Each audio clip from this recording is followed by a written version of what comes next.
भराड़ी से में जमन सिंह के पास थी 13.5 नाली ज़मीन, तो 6.5 एक नेता ने खरीदी, 6.5 एक नेता ने खरीदी, 22 लाख में सौदा हुआ और वो 22 लाख का दारू 1 साल में पी गया और मर गया।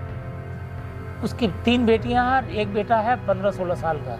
वो खच्चर चला रहा था, पिछले साल भी केदारनाथ में खच्चर चला रहा था, इस साल भी वो खच्चर चला रहा था, पवन नाम है उसका। तो ऐसे पवन पैदा होते रहेंगे उत्तराखंड के लोग। वो लैंड शार्क जो है कौन है? हमारा नेता जो हमारा ब्यूरोक्रेट है वो कम शार्क है। मूल निवास इमोशनल इश्यू है, क्योंकि ज़मीन कम इमोशनल है, इसलिए ये भी ज़रूरी है साथ जरूर कि असली मुद्दा तो ज़मीन का है। ज़मीन बिक जाएगी, हमारी ज़मीनें बिक जाएंगी तो हमारी आने वाली पीढ़ियां तो भूमिहीन हो जाएंगी, कुछ नहीं रह जाएंगे उनके पास, बाय बर्थ और बाय रेजिडेंस। इस हिसाब से था। तो आप जो है अब हमारे लोग उत्तराखंड क्या बाय बर्थ, जो टेक्निकल बात है, बाय बर्थ चाहते हैं सर्टिफिकेट और या बाय रेजिडेंस चाहते हैं। अगर पार्लियामेंट लगता है उसको, कोई लगता है कि किसी राज्य में डोमिसाइल के आधार पर, मूल निवास जो आप कहते हैं, डोमिसाइल के आधार पर अगर रोजगार क्या कहते हैं कि आरक्षण देना, तो पार्लियामेंट उसका प्रोविज़न कर सकती है, जो कि उत्तराखंड के मामले में नहीं है, लेकिन आंध्र के मामले में है, आपका क्या कहते हैं त्रिपुरा के मामले में, हिमाचल के प्रदेश और मणिपुर के मामले में। सिर्फ अगर मूल निवास लागू सरकार कर देती है कल कि 1950 मूल निवास लागू हो गया है, तो क्या ये आंदोलन की जीत हो जाएगी? मतलब इसमें बिल्कुल नहीं होगी। मूल निवास का आपको थमा दिया, क्या चिपका के ले जाओगे बाजार में, कहोगे अरे ये मूल निवासी आ गया साहब, बस अड्डे पर गया हुआ कौन, अरे हटो हटो, या मूल क्योंकि उसमें मूल निवासी लिखा हुआ है, क्या करो? नमस्कार। इन दिनों उत्तराखंड में मूल निवास और भू कानून को लेकर सबसे ज़्यादा गहमागहमी है, सबसे ज़्यादा बातें चल रही है। और ये मूल निवास और भू कानून को लेकर के ये बातें तब से ज़्यादा हुई हैं जब से बीती 24 दिसंबर को इस प्रदेश में एक बड़ी रैली हुई, और उस रैली ने एक तरफ से आप ये कह सकते हैं कि उत्तराखंड राज्य आंदोलन के दौरान जो जन सैलाब उमड़ता था उस तरह की याद एक बार दिला दी। और बहुत लंबे वक्त के बाद उत्तराखंड में इतना बड़ा जन सैलाब किसी मुद्दे को लेकर के सड़कों पर उतरा, वो भी देहरादून में। और उस दिन, जिस दिन सत्ताधारी दल की एक बड़ी रैली उसी मैदान के आसपास थी, और जहां सत्ताधारी दलों की कोशिश होती है कि उनकी रैलियां बड़ी हों, उसके मुकाबले उसी दिन इतना बड़ा जन सैलाब देहरादून में उमड़ा मूल निवास और भू कानून को लेकर। और अब ये आज पूरे राज्य में एक विमर्श का मसला बन चुका है।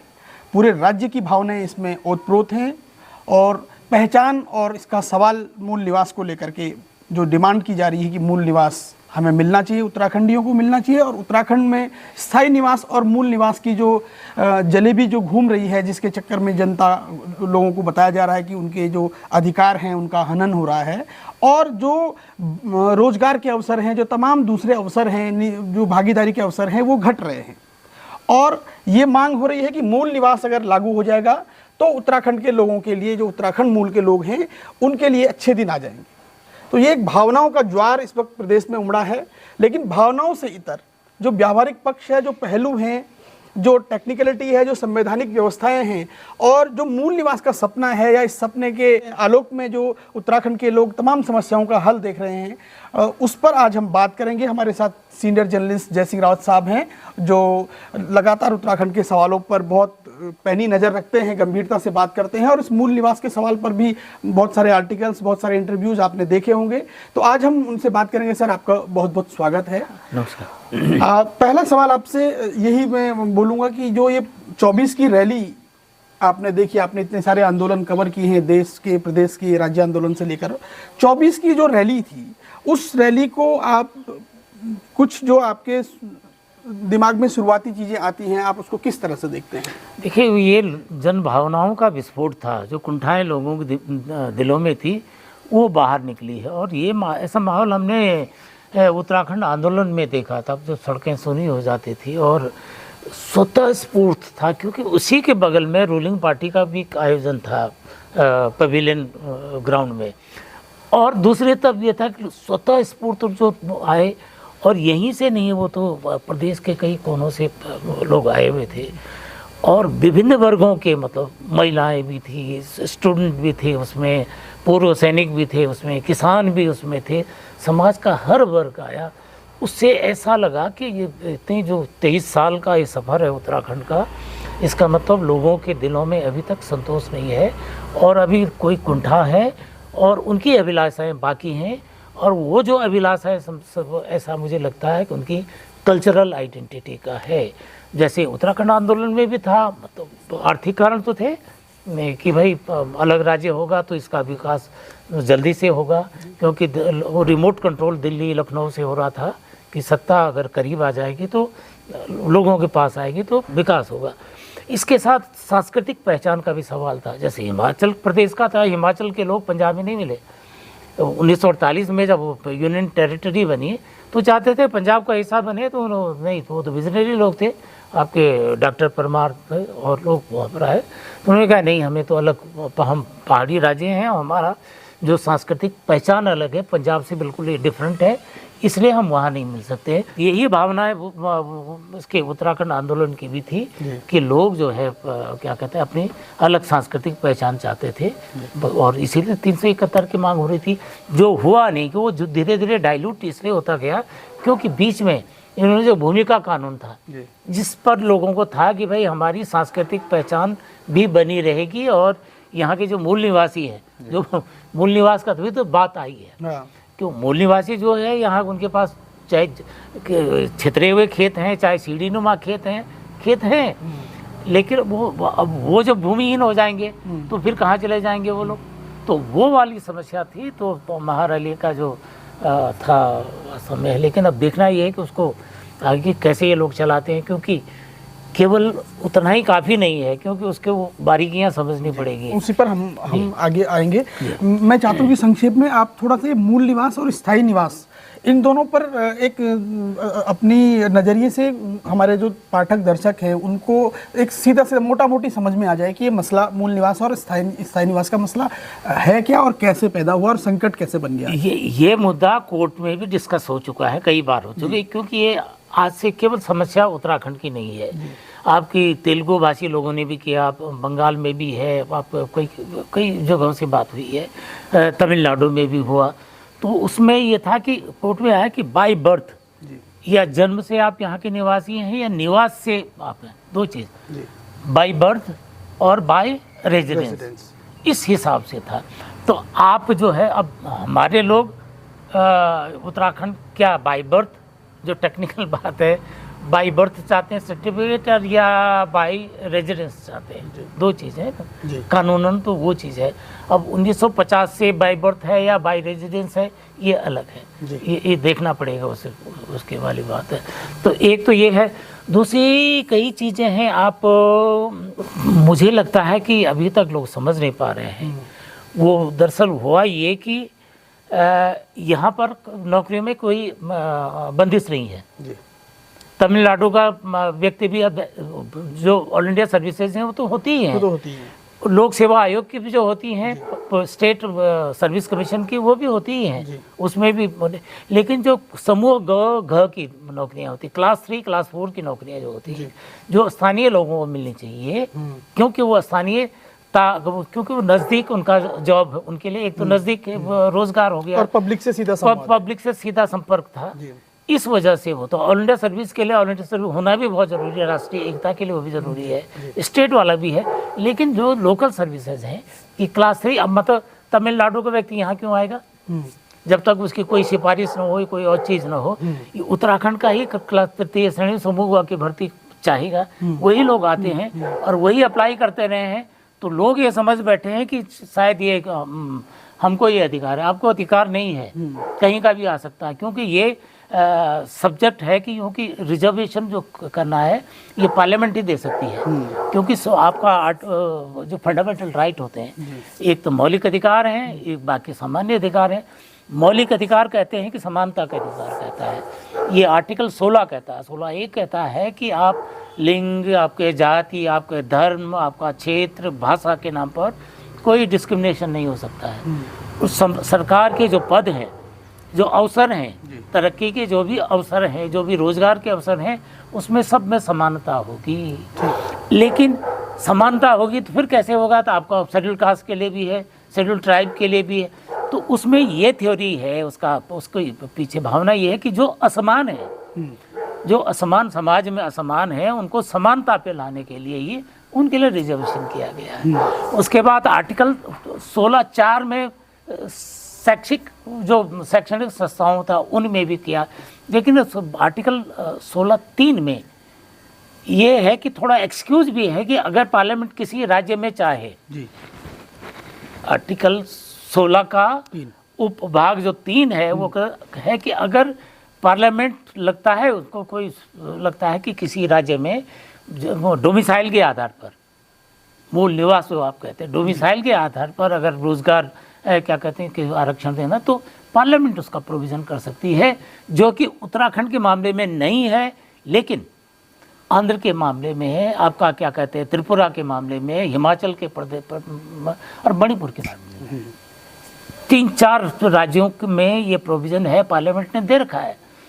तो आपकी मांग ये होनी चाहिए थी, हमारे लोगों की मांग ये होनी चाहिए, उत्तराखंड की सरकार से होनी चाहिए थी कि आप एक विधानसभा में एक संकल्प पास करो और उसके भारत सरकार को, राष्ट्रपति को भेज दो या गृह मंत्रालय को भेज दो। और आप कहते हैं कि ये डबल इंजन की सरकार है।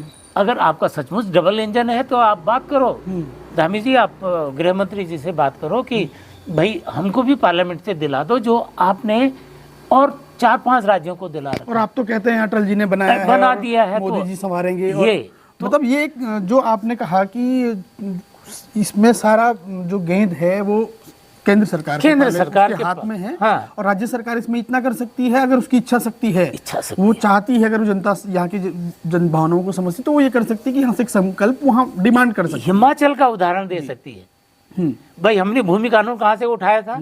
हिमाचल से उठाया था, क्योंकि वो विजनरी लोग थे, वो तब सोच गए थे ये सारी चीजें जो हम अभी तक हमारी समझ में नहीं आ रहा है, वो तो शुरू में उनकी समझ में। 71 में राज्य बना और 72 में उन्होंने उसका लैंड टेंडेंसी एक्ट बना दिया। वही उन्होंने बाद में किया कि रोजगार क्या होगा। भाई वो तो पर्यटन स्थल हैं, यहाँ सारे शिमला लोग आते हैं, जैसे हमारे नैनीताल आते हैं, देहरादून, और देश भर के लोग आते हैं। तो Dehradun is mini India, yes. तो यहाँ सारे लोग आएंगे तो रोजगार फिर यहाँ के लोगों को क्या होगा, क्लास 3 क्लास 4 का क्या होगा। तो वहाँ उन्होंने, जैसे हमारी सरकार कह सकती है कि आपने जो हिमाचल प्रदेश को दिया है वो हमको भी दो, हमारे लिए भी ये प्रोविजन। दूसरी बात है, कुछ राज्यों ने क्या किया, भाषा के आधार पर किया।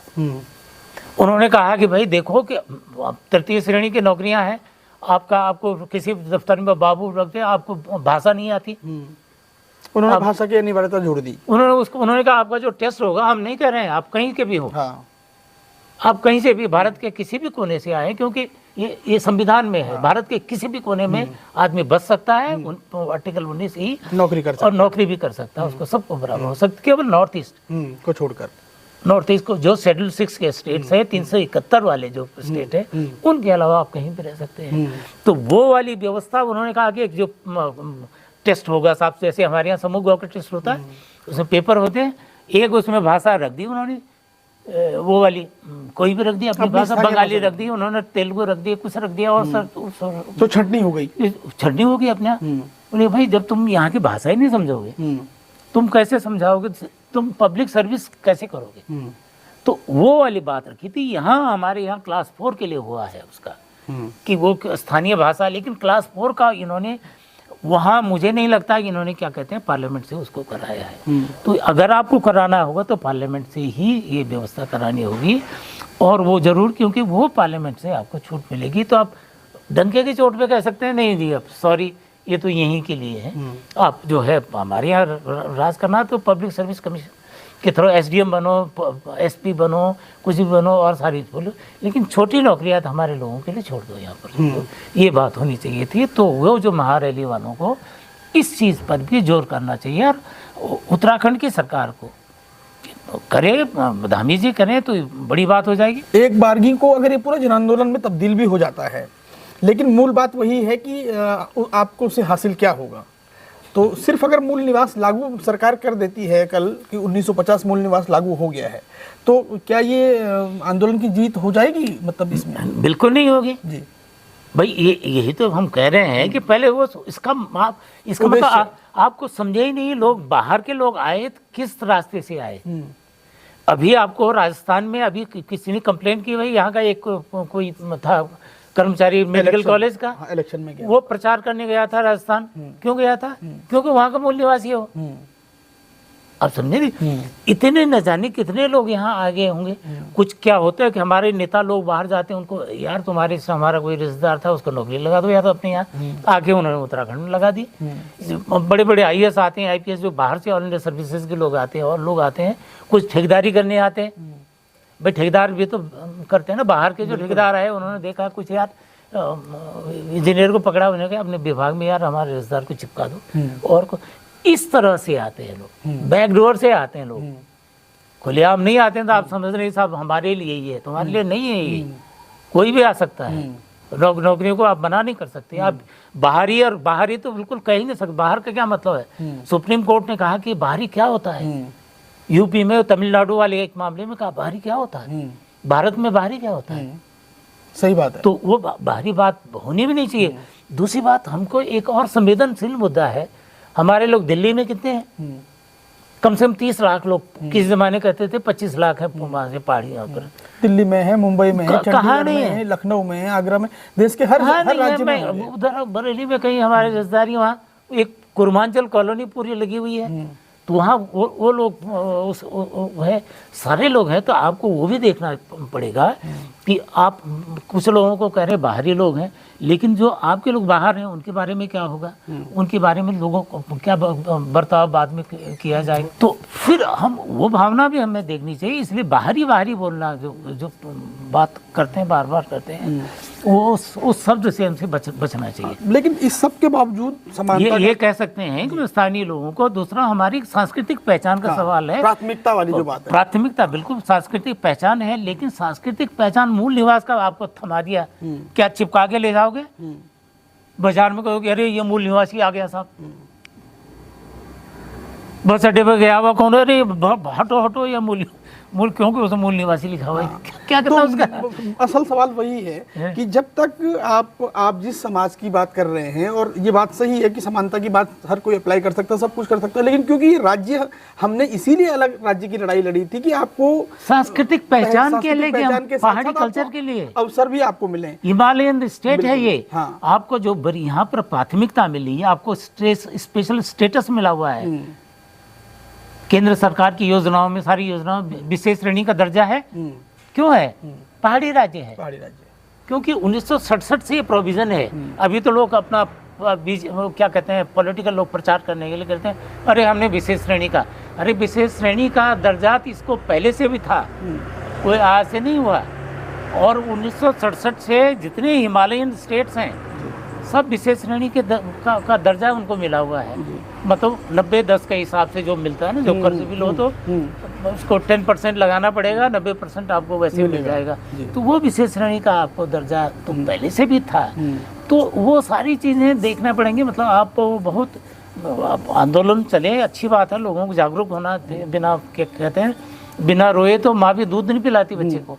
तो हम तो ये हो सकता है कि इस मूल निवास के आलोक में आप पहाड़ से संबंधित सारे सवालों को संबोधित कर सकते हैं। और हमारी भावनाएं, एक बात ये है कि हमारी जो अभिलाषाएं थी वो पूरी नहीं हुई। पहली बात हुई है। दूसरी, हमारी सांस्कृतिक पहचान थी जी, वो आए ना, सब आए ना। भाई आप कोहिमा चले जाओ ना, आप कोहिमा आप जा सकते हैं बिना परमिट के। आप जादुंग नेलोंग जा सकते हो, उसका उत्तरकाशी बिना परमिट के नहीं जा सकते। मलारीवल से ऊपर जा सकते हो, नहीं जा सकते हैं। तो वो जो इनर लाइन है, जो आपका सामरिक दृश्य है, जनजातीय क्षेत्र है। अब हमारा चक्राता वगैरह तो अब खुला, पहले तो विदेशियों को जाने नहीं देते थे। वहाँ कलसी में बोर्ड लगा हुआ रहता था, गेट सिस्टम भी रहता था, बोर्ड लगा हुआ था विदेशियों का। वहाँ वो सारी चीज़ें थी। तो उन सब चीज़ों का होते हुए हम तो केवल ये है कि हमारी सांस्कृतिक पहचान इसलिए हो रही है, हम एक दिन भूमिहीन हो जाएंगे। एक दूसरी बात, यहाँ से लोग वहाँ जा रहे हैं, सारा जो पर्यटन, ठीक है तीर्थाटन था, तीर्थाटन इतना डिस्टर्ब नहीं करता था। पर्यटन बढ़ेगा, होना चाहिए। उससे हम गाँव में जाएगा, क्या कहते हैं, होम स्टे की हम बात करें, होना है एक दिन। तो नियम है, प्रकृति का नियम है, चेंज है, सामाजिक व्यवस्थाएं बदलती हैं तो होगा। उस स्थिति में आपका कल्चरल आइडेंटिटी का सवाल हो जाएगा। हो ही रहा है। आपका टीरी पेरीफेरी में लोगों ने ज़मीनें खरीदी, चार धाम यात्रा मार्ग पर सब बिक गए हैं। तो सारी चीज़ें उस वजह से लोगों को देखनी होंगी। अब भू कानून वाली जो बात आती है, जिसको आप भी बगाहे कई बार कहते हैं कि असली जो मुद्दा है भू कानून का मुद्दा है, जमीन का मुद्दा है। लेकिन भू कानून की स्थिति तो उत्तराखंड में, आपने हिमाचल की बात करी, हिमाचल प्रदेश पहले दिन से अपनी ताकत को समझता था। उन्हें मालूम था कि हमारे पास खेती बाड़ी की जमीन के अलावा आर्थिक तरक्की के दूसरे साधन सीमित हैं और इस पर ही हमें निर्भरता रखनी पड़ेगी। तो उन्होंने अपनी जमीनों को लेकर पहले दिन से ही कड़े कानून बनाए और आज उसका परिणाम दिखता है हिमाचल प्रदेश में। लेकिन उत्तराखंड में इसके बिल्कुल उलट हुआ। यहाँ तो अब जो जमीनों की स्थिति है, अब तो खुला खेल फरुखाबादी जिसे कह सकते हैं, सरकारों ने ही किया। तो इसको लेकर के आपको क्या लगता है, कितना बड़ा संकट है? अब देखिए, मेरे पास आए थे कुछ लोग, आए थे, मूल निवास के बारे में बात करने लगे। तो तब मैंने उन्हें कहा था कि मूल निवास की जो मैंने अभी बात की, हमने कहा इसके पीछे तो असली कारण तो जमीन है। असली अगर बाहरी नहीं बोल सकते, लेकिन बाहर टेक्निकली अगर बाहर का आदमी या दूर का आदमी अगर यहाँ पहाड़ की ज़मीनें नहीं खरीदेगा तो उसका तो सांस्कृतिक पहचान तो अपने आप बनी रहेगी, बिल्कुल बनी रहेगी। तो आप ये जो कानून जो बनाया गया था, असली कानून क्यों था? असली कानून ये था कि जो आप भारत का जो कहते हैं ना कि पहला जो भूमि सुधार कानून था, वो था जमींदारी विनाश एवं भूमि व्यवस्था अधिनियम 1950 उत्तर प्रदेश का। और आज़ादी मिली 1947 में। ये कानून कब से बनने लगा? 46 से बनने लगे। 46 से इसलिए बनने लगा कि देखा गया, हमारे नेताओं ने देखा कि अंग्रेज तो जा ही रहे हैं, क्योंकि 46 में तो प्रांतीय असेंबलियों में आ गए थे, कांग्रेस सरकारें बन गई थी और क्या कहते हैं वाइसरॉय ने अपना एंट्री वो बना दिया था, कैबिनेट बना दी थी, जिसमें नेहरू जी को विदेश दिया गया था, वाइस प्रेसिडेंट थे, पटेल साहब को गृह मंत्रालय दिया। 46 की बात मैं कर रहा हूँ, लियाकत अली और सब भी ये पाकिस्तान के लिए अलग और यहाँ के लिए बना कि ताकि ट्रांजिशन की व्यवस्था जो है कैसे होगी। तो अंतरिम जो उनकी वाइसरॉय की सरकार बन चुकी थी, तो तब तय हो चुका। तो फिर गोविंद बल्लभ पंत जी ने, वो विजनरी लोग थे, तो उन्होंने कहा कि भाई ये तो चले अंग्रेज चले जाएंगे तो, लेकिन जो बड़ी बड़ी जो लैंड होल्डिंग है, हमारे लोग तो सारे देशवासी तो उनके गुलाम हो जाएंगे, वो और जमीनें खरीदते जाएंगे। भूपति कहते हैं, भूपति निरपति भूपति मतलब वही राजा, वही दोबारा शासक हो जाएंगे, अंग्रेज जाएंगे, दूसरे लोग उनका गुलामी हो जाएगी। तब ये कानून बना था। इसके प्रेम्बल में जो लिखा, जब कानून बनता है उसका प्रेम्बल लिखा जाता है कि क्यों बनाया जा रहा था। ये सारी बातें उन्होंने लिखी थी। और उस समय लाखों लोग जो भूमिहीन थे वो भूमिधर बन गए, लाखों की संख्या में। गरीब जो है किसान बन गए, भूमि बन गए। वो उसके हुआ उस समय ये चला, जिसका जोत उसका खेत, ये कानून भी चला। तब तक तो आप लोग हुए नहीं, हम बहुत छोटे थे, तब कहते थे जिसका जोत। तो वो कानून था, ये ऐतिहासिक कानून था। तो उत्तराखंड की लड़ाई में यही हुआ 371-2। क्यों? फिर वही बात मूल निवास वाली जी, क्योंकि हमारी सांस्कृतिक पहचान जो है, हमारी ज़मीनें इंटैक्ट रही, हमारी सांस्कृतिक पहचान बनी रही, इसलिए था 371 की मांग। क्योंकि 371 बनना संभव नहीं था, तो नज़र गई वो हिमाचल प्रदेश के टेंडेंसी एक्ट पर 1972 की, उसकी धारा 118 पर गई। तो तिवारी जी थे, तिवारी जी तो विजनरी थे। तिवारी जी का विजन, अब चाहे आप जितना भी कहो तिवारी जी के लिए बात कहो, आज उत्तराखंड में जो दिख रहा है तो तिवारी जी का विजन दिख रहा है। उसके अलावा तो क्या क्या किया कि बात उन्होंने क्या किया, तो वो वाली बात है। तो वो किया। तो पहला जो ऑर्डिनेंस आया वो बिल्कुल डिट्टो था Himachal Pradesh tendency and land reform act का, 118 वाला जो था। तिवारी जी का जो आपका जो बना, जो ये वाला कानून बना ZALR उत्तराखंड, क्योंकि यूपी के सारे कानून उत्तराखंड ने ले लिए थे, तो ये कानून ले लिया। तो इसको उन्होंने उपांतरण अपनी एडॉप्शन अपने ढंग से किया। तो उसका जो प्रेम्बल है, तो तिवारी जी का प्रेम्बल जो लिखा है, उसका भूमिका लिखी, कहा है कि ये सीमांत क्षेत्र है, लोगों की छोटी लैंड होल्डिंग है, क्योंकि यहाँ कोई ज़मीन खरीद के दूसरा इंटरनेशनल आ सकता है, लोगों की सांस्कृतिक पहचान का सवाल, ये सारी चीज़ें लिखी हुई है।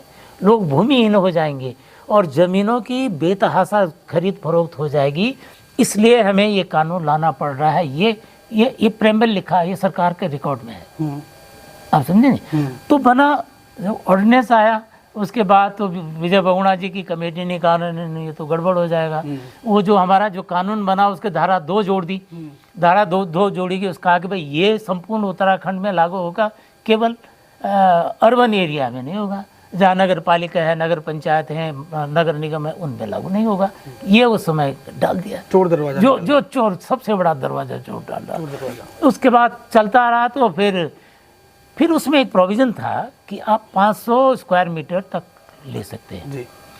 लेकिन इसका ये मतलब नहीं है कि धारा 29 में 129 में आप यहाँ के भूमिधर हो जाएंगे। ऐसा नहीं कि आपका पोता का पोता कहेगा कि साहब हमारे पास इतनी पास ज़मीन है, उनका आप यहाँ के भूमिधर नहीं रहेंगे। ये व्यवस्था थी उसमें, है अभी भी है। आप समझे नहीं? तो खंडूड़ी जी आया, खंडूड़ी जी ने कहा 500 स्क्वायर मीटर बहुत है। फौजी आदमी ने कहा कम करो इसको, 250 करो उसको, और कुछ नहीं किया। और उसके नाम पर उन्होंने वो कहा हमने भू कानून बना दिया, वाह वाह लूट, केवल उतने पे। तिवारी ने तो कभी नहीं बोला, जिसने बनाया ये कानून बनाया है उन्होंने तो कभी नहीं बोला। लेकिन वो चलो, अरे आपने अच्छा किया, आपका कम से कम आपकी भावना थी, ठीक है, आपका अप्रिसिएशन है। लेकिन 2017 में किसकी सरकार आई? फिर बीजेपी की, त्रिवेंद्र सिंह रावत। तो उसमें वो धारा 154, 143, 129 सारी धाराओं को उसमें ऐसी एक बार नहीं कई बार उसका संशोधन कर दिए। जो 12 एकड़ थी कि उससे ज़्यादा उसको भी खोल दिया। लेकिन एक चीज़, अच्छा दूसरी बात ये थी कि आपको याद होगा जब विजय बहुगुणा कैबिनेट हुई थी गैरसैंण में, उन्होंने वहाँ गैरसैंण तहसील में ज़मीनों की खरीद फरोख्त पर रोक लगा दी। तो ये 2017 में आए, उन्होंने वो रोक हटा दी। पहली बात तो वो शुरू कर दी, ठीक है, जमीन भी खरीद ली वहाँ। फिर जमीन 2021 में आया, है ना। फिर उसके बाद आया कि इन्वेस्टर समिट 124 लाख करोड़ का, तो वो भी आया। तो 600 प्लस MOU। वो उसके बाद ये सारा चीज़ें तो कितना आया वो सब सारी दुनिया जानती है। और लेकिन वो क्या कहते हैं, वो सारी जो ज़मीनों की जो बंदिश है खोल दी गई थी। लेकिन उसमें एक चीज़ रखी गई थी, धारा 143 क, उसमें ये व्यवस्था थी कि अगर आप इंडस्ट्री नहीं लगाएंगे तो आपने उद्योग के नाम पर, इंडस्ट्री के नाम पर जो ज़मीनें आपने जो प्लॉट लिए हैं, जो खरीदे हैं, वो सरकार में निहित हो जाएंगे। वो धारा 168 है ZALR की, कलेक्टर उसको सरकार में निहित कर देगा। एक तरह से जिसे बोलते हैं आंखों की शर्म, वो कर दी थी। अब पिछली बार 2021 में 2022 में वो धारा खत्म कर दी धामी जी ने, विधानसभा ने, हमारी विधानसभा ने। तब मुख्यमंत्री धामी जी थे, धामी जी उसमें थे। तो वो खत्म कर दी। अब ये समझिए कि अगर आपको याद होगा कि कितनी 400 के आसपास इतनी ग्राम सभाएं एक बार सब नगर निगम नगर पालिकाओं उनमें विस्तार हो गया। उसमें 45,000 हेक्टेयर के आसपास जो जमीन थी वो नगर पालिकाओं इनमें आ गई।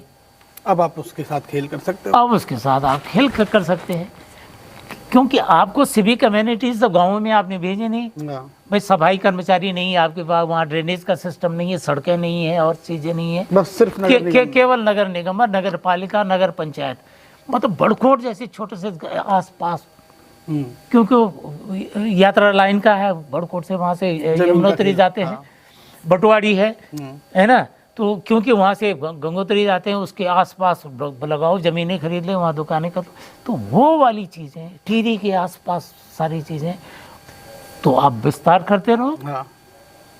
पब्लिक को कुछ मालूम, जैसे ऐसे मालूम नहीं जैसे मूल निवास की मांग कर रहे हैं, लेकिन पता नहीं कि आरक्षण नहीं है हमारे पास।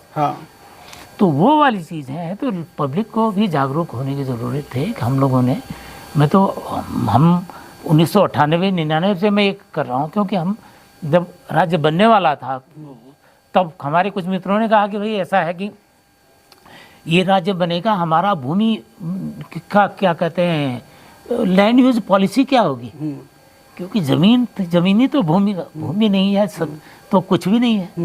ज़मीन का मतलब ज़मीन आधार है आपका। तो इस प्रदेश का आधार क्या होगा? जल, जंगल, ज़मीन की बात करते हैं, जंगल कंकरेंट लिस्ट में चल गए, भारत सरकार के हो गए, है ना। जल में वो बोर्ड है, वो 17 है, उत्तर प्रदेश पुनर्गठन अधिनियम की धारा 79 और 80 पढ़ो आप। ये आपका पूरा जो पानी है ये आपका नहीं है, वो बोर्ड का होने वाला है। जिस दिन बोर्ड बनेगा ये कुछ नहीं करते, बिजली ये भी नहीं होने वाला है। अब बहुत देखा है हमने भी उसको। और जमीन आपके हाथ से निकल चुकी है। और जमीन आपके हाथ से निकली। तो उस समय हमने की थी, बहुत पूरा पहाड़ हम घूम घाम के आए, हम लोगों ने स्टडी की उसकी। और अल्टीमेटली मैं गया उसमें तराई में गया, तब मैंने देखा कि जो वहाँ के मूल निवासी थे, थारू थे, बुक्सा थे, उनकी ज़मीनें सब हड़प ली, बाहर के लोगों ने हड़प ली। तो तब से हमने था कि भाई ज़मीनों का तो बिल्कुल इस पर बहुत कोई सख्त कानून होना चाहिए। हम भारतवासी, कोई कहीं भी जाके राइट टू प्रॉपर्टी है, सबको अधिकार है, लेकिन आप किसी की ज़मीन, मानो मेरे पास ज़मीन है, मुझे डोमिसाइल की ज़रूरत पड़ी, मेरे को बोला पेंशन के लिए, बोला उन लोगों के कि भाई आप डोमिसाइल लाओ, आप उत्तराखंड के निवासी हैं, मूल निवासी हैं, तो मुझे गांव जाना पड़ा, क्योंकि गांव में मेरे नाम पर थी जमीन, यहाँ नहीं है। हाँ। मेरे नाम पर कुछ नहीं है, तो गांव में ज़मीन है हमारी। तो वो ज़मीन कब की होगी? दादा के पीढ़ियों पहले की वो ज़मीन है, उसके नाम से मेरे को सर्टिफिकेट मिला निवास का। आप समझ, मैं यहाँ का निवासी हूँ। हाँ। इसलिए मुझे सर्टिफिकेट मिला। अगर मैं वो ज़मीन बेच दूंगा तो हो गया, मेरा जो बेटा है, बेटे का बेटा है, बेटा हो गया। हाँ, पूरा जहाँ मैं बैठा हूँ वहाँ मेरी मैडम का है, बेटों का है, मेरा उनके नाम पर है। लेकिन उन्हीं ने, अगर उन्होंने बेच दिया तो उन्होंने अपने बेटे के नाम से, बेटे के नाम से उनके जो आने वाली पीढ़ी का, उसका ही उनका हिस्सा बांट दिया। तो वो ज़मीन का मुद्दा वो है। ये मतलब ऐसा नहीं कि इसके लिए पॉलिसी ऐसी होनी चाहिए। हम सोच रहे थे, जो बेच रहे हैं इनका, जो इस खुर्द-बुर्द कर रहे हैं, वो तो करोड़पति, अरबपति, खरबपति बन गए। जो कमा रहे हैं उस जमीन की सेवा कर रहे हैं, उनकी हालत पतली है। तो कोई ऐसी, जो भारत इतने किसान, जो लाखों किसान जो आत्महत्या कर रहा है, क्यों कर रहा है? क्योंकि हमारे यहाँ लैंड यूज पॉलिसी नहीं है। ठीक है, लैंड यूज पॉलिसी कहाँ से होगी? आपके पास लैंड यूज डाटा नहीं है, आपके पास लैंड डाटा कहाँ से हुआ? आपका बंदोबस्त नहीं हुआ सन 60 की बात। तो ये सारी चीज़ें हैं। सरकार को चाहिए कि इन चीज़ों पर काम करे, बजाय आप यूसीसी के पीछे पड़े हुए हैं दूसरी चीज़ के। वही, मतलब मैं एक चीज़ और आपसे जानना चाह रहा हूँ कि ठीक है, सरकार के मुद्दे तो यूनिफॉर्म सिविल कोड हो गया या तमाम दूसरे मुद्दे हो गए जो सरकार को अटैक करेंगे उसको, लेकिन एक अपोजिशन नाम की चीज़ भी एक होनी चाहिए इस राज्य में। इतना बड़ा आपने कहा विधानसभा में ये इतने बड़े बदलाव, मतलब इस राज्य के भविष्य की हत्या करने वाले बदलाव इनको कहा जाना चाहिए, वो हो गए और कोई आवाज तक नहीं है। और आप ये रखिए कि जब एक विधायक, सिर्फ मेरे ख्याल से मनोज रावत जी ने, और आपको मनोज रावत जी से पूछिए, उनको नोट किसने दिया? हाँ, वो मैंने दिया। हाँ, उन्होंने शायद किया भी कहीं जिक्र शायद उस चीज का। हाँ, हाँ, उनको पूरा मटेरियल जो मैंने दिया है। हाँ, मैंने काशी सिंह एरी जी को पूछिए, उनको अगर उनको याद होगा, 2 पेज 3 पेज का नोट दिया मैंने। ये जो मैं आपसे बोल रहा हूँ वो सारी चीजें मैंने उनको लिख के दी। उन्होंने विधानसभा में चर्चा की, जब वो ये हमारा ये कानून बन रहा था, ये वाला कानून बन रहा था, जब वो विधायक सरकार के तिवारी जी के जमाने में, तब उन्होंने बोला भी, मेरा नाम क्यों लेना था, लेकिन उन्होंने जो चीज मैंने बोली है वो बोला उन्होंने। तो हम विधायकों को जाके फीड करते हैं, भी कर लेते हैं। मेरे को क्या है, इतने सारे पत्रकार हैं यहाँ पर, सही बात है, इतने सारे लेखक हैं, मैं अकेला लेखक थोड़ी हूँ, तो और भी लेखक, बड़े बड़े लेखक हैं यहाँ पर, मेरे से बड़े लेखक हैं। तो क्या कहते हैं, बाकी तो वो होना चाहिए। विधानसभा में पास हो जाता है, पता नहीं चलता है, कोई बात नहीं होती। आप क्या कहते हैं, लोकायुक्त कई सालों से नहीं है, कुछ हो नहीं रहा है। इतना बड़ा कानून चुपचाप पास हो जा रहा हो, 143 का किसी को जानकारी ही नहीं। बताइए, इस बात पर तो इतना बड़ा, मतलब आप ये बताओ, आंदोलन होना चाहिए था। आंदोलन 143 आपने पूछना, 143 क्यों हटाई गई है? क्योंकि जिन लोगों ने इंडस्ट्री के नाम पर जमीन ले ली थी, प्लॉट लेके रखे, 2 साल के अंदर लगी, उसमें बंदिश है, 2 साल के अंदर आपको इंडस्ट्री लगानी पड़ेगी। हाँ। तो वो लगाई नहीं। अब ये क्या करे? अरे ये तो सरकार खर्च कर लेगी। तो जब कानून बदलाया जाता है तो ऐसे तो नहीं बदलाया जाता है भाई। उनसे क्या सिंपैथी थी आपकी भाई? कोई किसी वजह से तो क्लॉज रखा गया था वो, बिल्कुल। और क्यों हटा दिया? अब क्योंकि आपके हित उनके और साथ- आप चलो आप मैंने गड़बड़ दिया आपने। अरे अपोजिशन वालों आप चुप क्यों रह गए? आप सोए हुए थे और अभी भी मतलब या आपका भी कोई इंटरेस्ट था? तो ये मतलब ये बड़ा बात कई बार ये लगता है कि वो जो हीरा सिंह राणा जी का गीत है ना कि गौ न घुसे घेर न बाढ़ तेरे हाँ। पहाड़ मेरे पहाड़, बस वो वाली मतलब वही स्थिति हो गई है। वही स्थिति होती है। तो यहाँ से आप, अब हम इसको संक्षेप करते हैं, तो यहाँ से आप इसको मूल निवास आंदोलन के बहाने ही सही, जो अभी एक पहल दिख रही है, लोगों के बीच में छटपटाहट दिख रही है, इसको और इन सारी खतरनाक स्थितियों को देखते हुए जो आपने ये सब हाल दिल्ली बताया, इस राज्य का हाल बताया, इन सब स्थितियों को देखते हुए आप क्या देखते हैं उत्तराखंड का भविष्य, किस दिशा में हम लोग जा रहे हैं? उत्तराखंड हमें थोड़ा संतोष का विषय ये है कि लोग भूले नहीं हैं।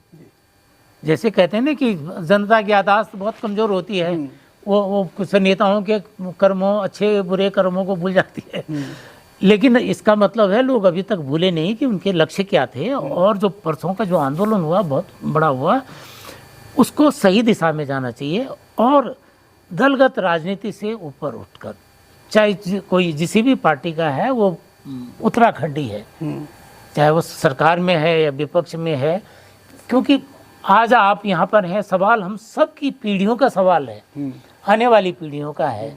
अब वो जरूरी नहीं है आज कोई बीजेपी में है तो कल वो कांग्रेस में भी जा सकता है, उसका बेटा दूसरे दल में जा सकता है, लेकिन अल्टीमेटली है तो हम एक ही लोग हैं ना जी।